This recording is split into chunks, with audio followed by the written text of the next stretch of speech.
started in a little town in Kansas called Henry. You see, my parents had been kidnapped, so I had to stay with my aunt and uncle.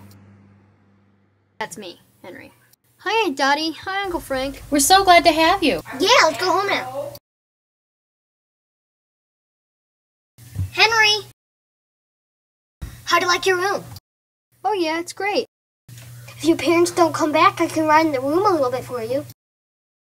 Alright then. That night, something happened that would change my life forever. You see, I thought I had heard something behind my wall. I took out my knife that Uncle Frank had gave me that morning, and I picked the wall out with my knife. I really thought something was back there. And I was right, there were a bunch of cupboards back there. I had to get rid of the plaster, so I dumped it all in the bush. And then I fell asleep because I was so tired. And Uncle Frank must have noticed I was gone, because that morning I woke up with him staring at me. It was scary. Ah! What are you doing?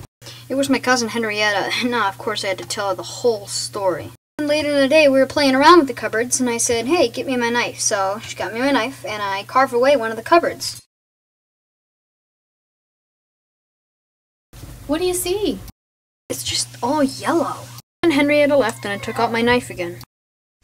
And I carved out the rest of the wall because I thought there were more cupboards. And I was right, but I fell asleep because I was so tired. There's 100 of them.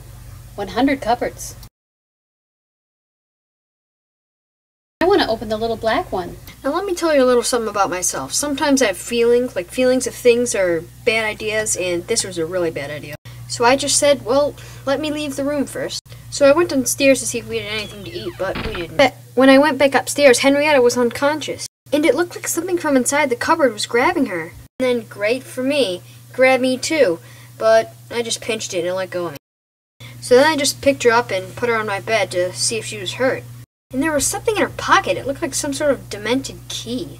Then I had an idea. I went down to my grandfather's room. And here, I'll just pause it for a second. I need to tell you who my grandfather is. Well, of course, he's my grandfather, but he used to live here until he died, and no one had been able to open his door. So I just put the key in the keyhole, and it swung right open. There was a book lying on his bed, so I just picked it up and started reading it.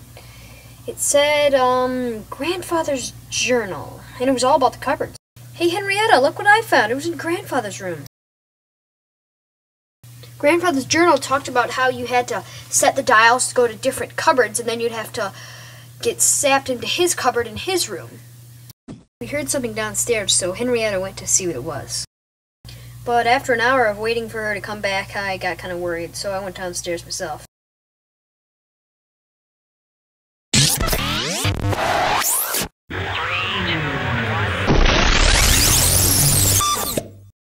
I could tell I was in a clock. A big clock.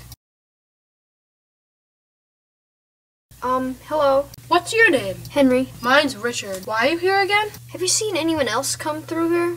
You're the first person to come around in about an hour now. Okay, thanks. So then I set the dials for another place. And guess who was sleeping in Grandfather's bed? I could tell this place was bad, even before I saw the skeletons. Then I heard a voice. What is your name? So then I just lied and said, Seth? You lie. Get him.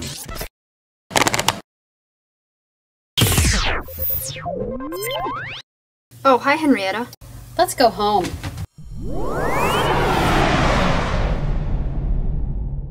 When I got back, I could tell something was wrong. Well, the thing that kind of gave it away was Uncle Frank was on the ground unconscious, and Richard was holding up the door. Apparently, there was something that came out of one of the cupboards, and it had beaten up Uncle Frank. Then someone called my name. Henry. It was my friend Zeke, who I had met last week. I cracked myself up. Anyway, he had a metal bat, and Henrietta screamed, so it kind of gave it away, and he came up and finished the job for us. This story ended differently for each of us. We had to tell Zeke the whole story, otherwise he'd ask us for the rest of our lives. Uncle Frank recovered from his injuries, and likes to forget about this whole story. Aunt Dottie's same as Uncle Frank. She doesn't like to talk about it that much. Richard, we sent him back to his own time and place. Henrietta still wanted to explore the cupboards, but of course we didn't let her. For me, I discovered that my parents weren't even my real parents, and that Grandpa had found me in one of the cupboards. And it also ended in another way. Uncle Frank was about to plaster the walls. It was a month after the incident.